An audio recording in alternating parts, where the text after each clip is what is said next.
H.G. Wells, Aldous Huxley, Bertrand Russell, and hundreds of other eugenicists constantly bragged about how the establishment believed themselves to be a separate, more advanced species than the common man.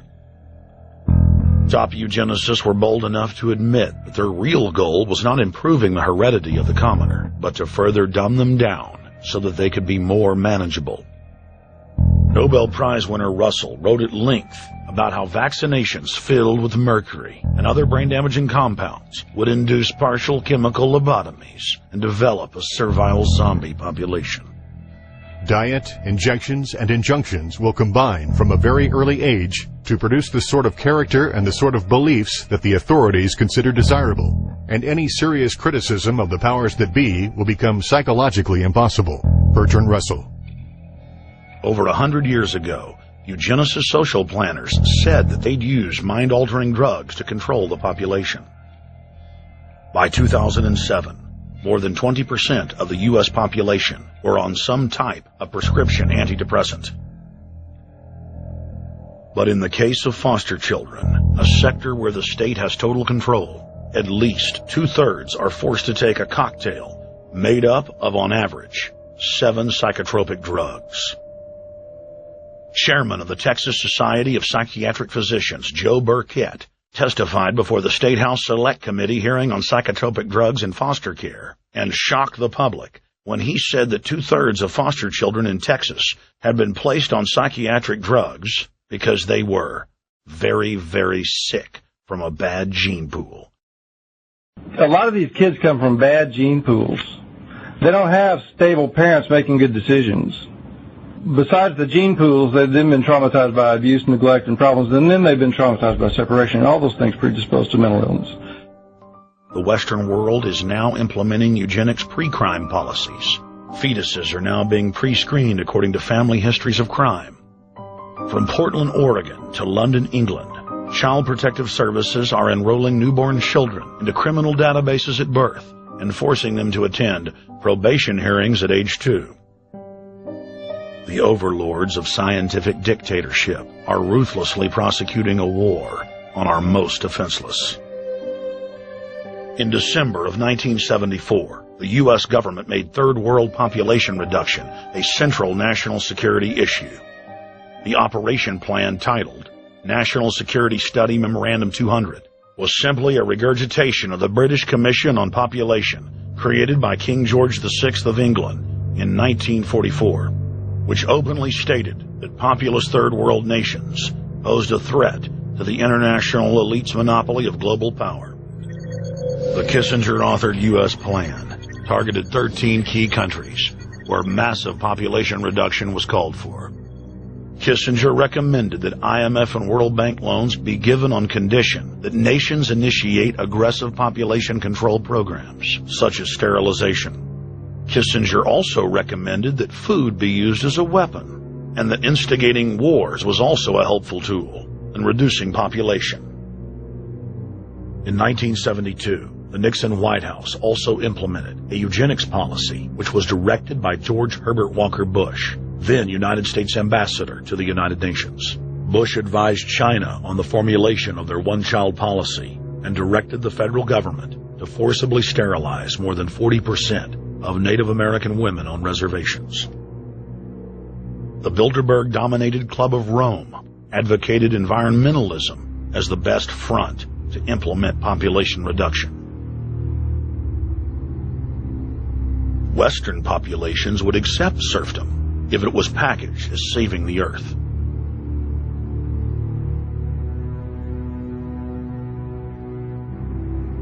Industrialization of Africa, Asia, and Latin America could be blocked. Citizens would more willingly give up their national sovereignty if it were sold as a way to help the planet. The think tank also concocted the peak oil fraud as a way to create artificial scarcity. And the Club of Rome has been aggressively pushing a global carbon tax as a way to fund their planetary government.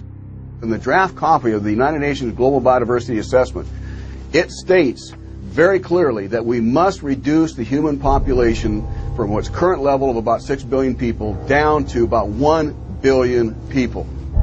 In the 1970s, South Africa developed race-specific bioweapons to target blacks and Asians, and then subsequently sold the technology to Israel in the mid-1980s.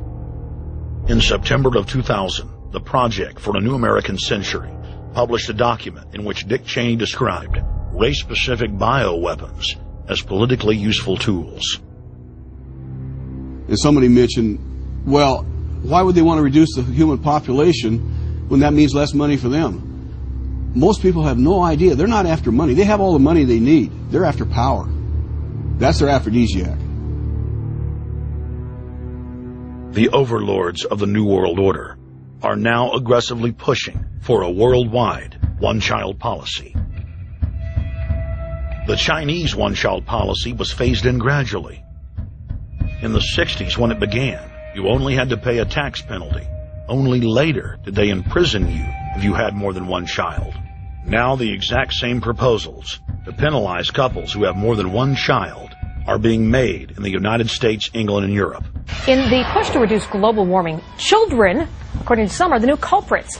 A think tank in the UK says too many kids are what's making the planet worse, saying large families, anything over 2 children really, should be frowned upon as an environmental no-no, akin to not reusing your plastic bags, driving one of those big gas-guzzling cars, taking long trips overseas. The UK, in fact, has negative growth. I think Canada does too. That still, families in our rich countries shouldn't have more than 2 kids. In 1998, Ted Turner pledged to give more than $1 billion to the United Nations to be spent in the implementation of population reduction policies planet-wide.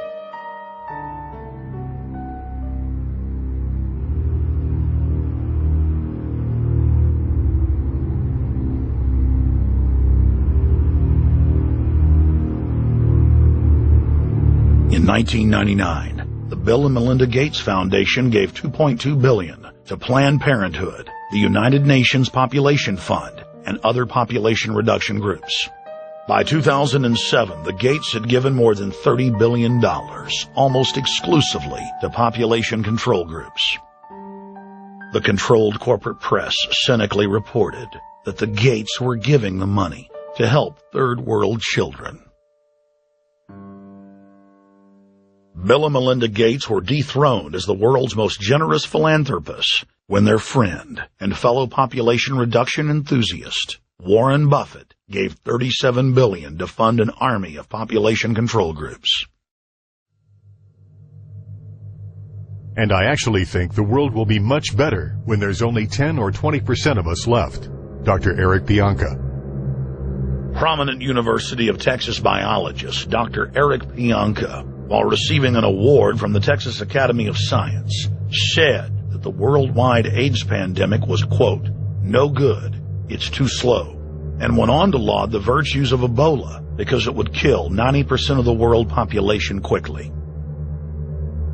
When his statements erupted into a national controversy, his graduate students defended him, stating that Pianka was too conservative and that all humans should be killed. But most frightening was the fact that in a crowd of over 1,000 prominent scientists, local newspapers reported that 95% of those in attendance gave Pianka sustained standing ovations every time he extolled the virtues of mass-culling microbes and man's destruction.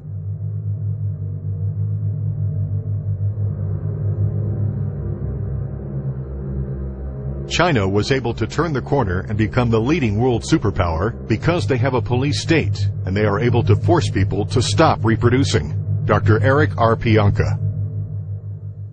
The eugenics movement has now shaken off much of its Nazi baggage and is using people's legitimate concern about the environment as a cloak to conceal their real agenda. Everyone wants to breathe clean air and have good water.